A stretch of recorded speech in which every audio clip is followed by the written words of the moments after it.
Eu me chamo Nina Sati, eu sou artista visual e sonora. A minha produção pauta trazer questões sobre autoimagem, sobre negritude, sobre juventude também, e sobre conceitos de feminilidade que permeiam todas essas questões, através do afro-surrealismo.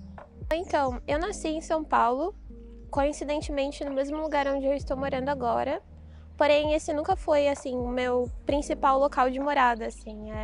Os meus pais se separaram quando eu tinha 4 anos e com isso eu me mudei para o Rio de Janeiro com a minha mãe, né?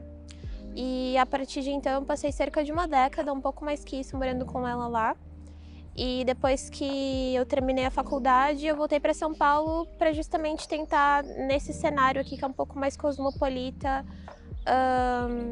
uma forma de trazer o meu trabalho a se tornar um pouco mais palpável, assim, né? Trabalhar com arte no centro de São Paulo geralmente significa mais oportunidades.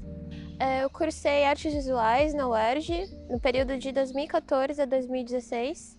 Depois disso eu fiz alguns cursos especializantes pautando arte e contemporaneidade. E a minha atuação no momento é justamente essa, né? Eu sou artista plástica e no momento eu tenho trabalhado com técnica de pintura acrílica, né, em tela. Eu tô deixando de fazer digital.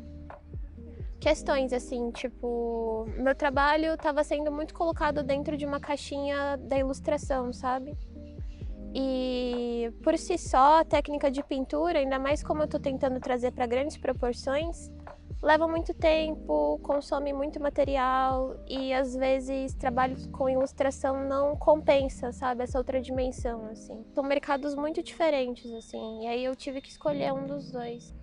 Eu passei grande parte da minha infância morando com a minha avó, né, porque sabe como é, mãe solteira, nesse processo de manter a casa, manter a família, não estava sempre presente, então eu acabava ficando a maior parte do tempo com a minha avó. E tem um episódio em particular que eu me lembro assim, sempre muito vividamente, que foi que teve um momento enquanto eu era criança que pra mim pintar ou desenhar no papel não estava sendo mais suficiente, assim. E aí, eu não sei, acho que toda criança tem esse impulso de algum momento, tipo, pegar seus lápis de cor e começar a desenhar e escrever em paredes, assim, sabe? E teve esse momento que eu comecei a fazer isso. E a minha avó, ao invés dela repreender, tipo, falar, não, você não pode fazer isso, ela, na verdade, só deixou eu fazer, assim, tipo, ela me deu uma parede, assim, simbolicamente, sabe? Eu lembro que eu tinha em torno de uns 8 anos de idade, assim, e aí eu lembro que eu fiquei cultivando aquela parede durante um ano inteiro. E era uma parede que ficava na sala, assim. E na minha perspectiva infantil, eu não tinha noção, tipo, do que aquilo realmente estava representando. E a gente morava numa região marítima, né, justamente, que era sempre muito próximo da praia. E foi esses momentos assim que eu tive maior contato até com uma experimentação criativa quando eu era criança, assim, era tudo muito genuíno e tudo muito aflorado ao mesmo tempo, assim, também descompromissado, sabe? E para mim faz muito sentido, assim, emocionalmente relacionar essa prática criativa com esse local onde eu cresci quando eu era criança, assim. E acho que um lugar de criatividade para mim acaba se tornando esse lugar de introspecção também bem grande, justamente acho que por conta dessa associação que eu ainda faço.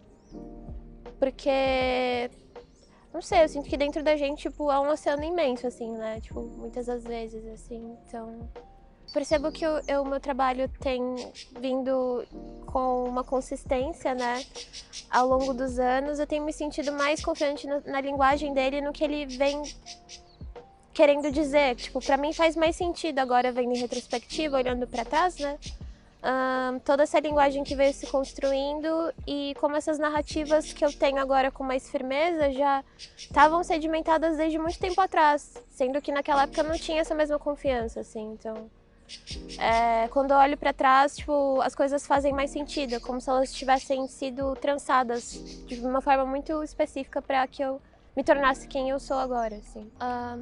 Eu tenho enquanto referências artísticas pautando o cenário nacional no momento.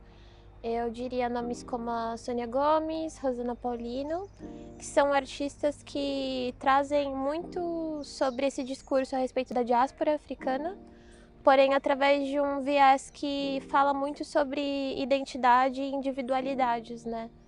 não é um discurso tão liquefeito assim no que diz respeito a estereótipos do que seria essa diáspora.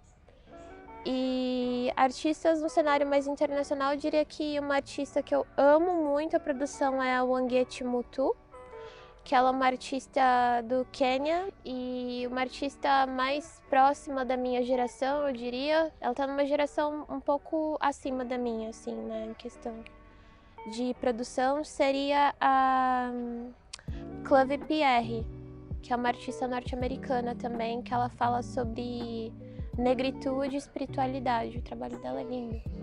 O que passa pela minha cabeça no primeiro momento é que é uma vida bem complexa, assim, né? Seguir trabalhando com arte, seguir pensando e construindo identidades, assim, e que nunca vai ser um processo individual, por mais que a gente se veja por vários momentos solitários da nossa prática, né?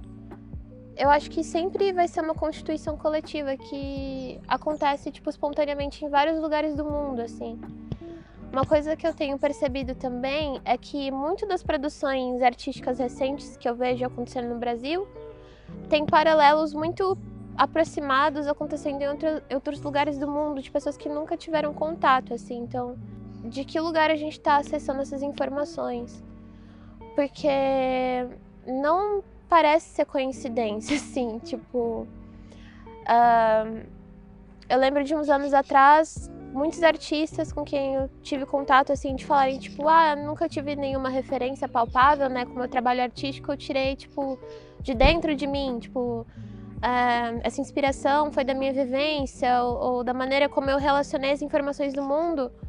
Mas aí você vê que tem uma pessoa de outro lugar, tipo, completamente separado, com outras culturas, fazendo algo muito próximo do que você está fazendo, assim. E é uma coisa que me instiga a pensar a respeito, assim, né? Tipo, até onde vai a individualidade artística, de fato. Essa coisa da assinatura do artista, né?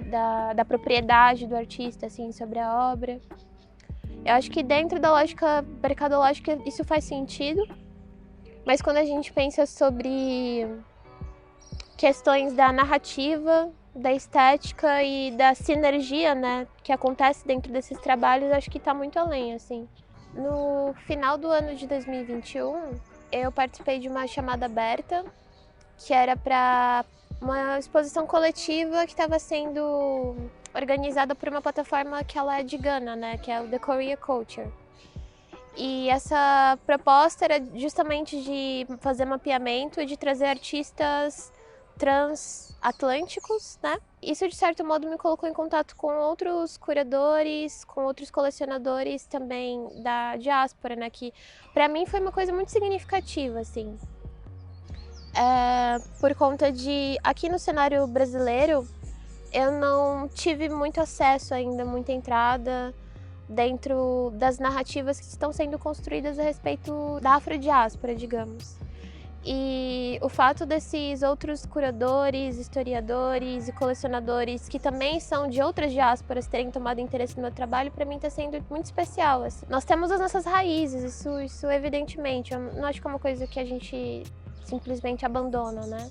Bom, então, e isso me fez perceber que o movimento de diáspora, ele é múltiplo, ele não é contido em únicos territórios, né? Então, a gente tem liberdade de transitar. A partir desses outros contatos surgiu também essa outra oportunidade de fazer uma coletiva numa galeria em Los Angeles, né? Que é uma das galerias que mais tem representatividade tanto de artistas mulheres quanto artistas mulheres negras. E essa galeria se chama Band of Vices e todos os donos são pessoas da diáspora também. E isso para mim também está sendo uma experiência nova. São 2 livros.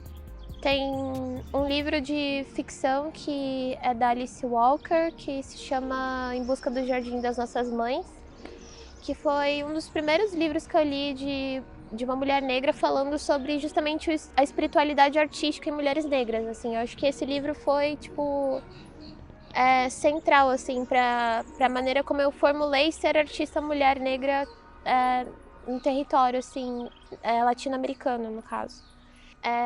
O segundo livro que eu recomendo é Cartas a uma Negra, da Françoise Zega, em que ela escreve para Carolina Maria de Jesus. Tem uma coisa que eu percebo muito presente no meu trabalho e que eu gostaria de deixar para futuras gerações, que é o sentimento de pluralidade, assim. Às vezes eu percebo que a identidade negra, ela pode ser muito diversa, mas ao mesmo tempo muito contida. Ainda mais quando a gente tenta transcrever isso para formatos hegemônicos de registro e de escrita. Então, por exemplo, em ambientes acadêmicos, em ambientes institucionalizados, a gente sempre vai ver uma cronologia do que é a arte negra, do que é a história negra, do que são as referências e as figuras históricas da história negra, de uma forma que é muito semelhante a como a história europeia foi escrita, por exemplo, né? Então, pensar que fragmentos da oralidade eram muito pautados também na maneira como as pessoas imaginavam e interagiam, tanto a imaginação como o mundo real, assim. E é um lugar que não precisa ter leis, tantas restrições. Então, tipo, eu acho que se você é um corpo negro no mundo, isso já representa a sua negritude por si só. E você pode falar sobre coisas muito diversas, coisas muito plurais. Você não precisa também centralizar sempre a sua negritude enquanto assunto primordial da sua existência. Sabe, eu não sei, pode ser um tópico um pouco controverso, mas eu sinto às vezes que pessoas negras são muito colocadas com esse fardo nas costas de representar a negritude como uma coisa unissona, assim, sabe? Tipo, uma coisa quase heterogênea.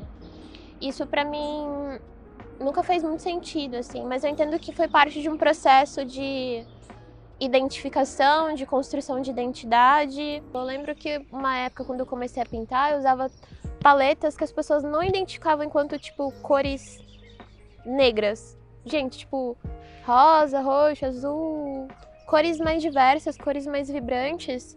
Eu me lembro que às vezes algumas pessoas tinham uma certa resistência até de chegar até o meu trabalho ou se verem representadas nele, porque não correspondiam a certos signos da cultura negra, assim, sabe? E às vezes eu sinto que são elementos muito limitantes para como a gente enxerga identidade afrodiaspórica, por exemplo, assim, tipo, por exemplo, na música, a gente, tipo, cultura negra, artistas negros foram pioneiros na construção e na criação da maioria dos gêneros musicais atuais, assim. E tem muita coisa que foi apropriada, muita coisa que foi convertida enquanto cultura hegemônica, que hoje em dia é visto como signos da branquitude, assim, sabe? E, cara, não, tipo, na raiz tem muita influência negra, influência indígena, e eu acho que a gente precisa, tipo, se apossar disso novamente, assim, sabe? De outras linguagens, porque são nossas.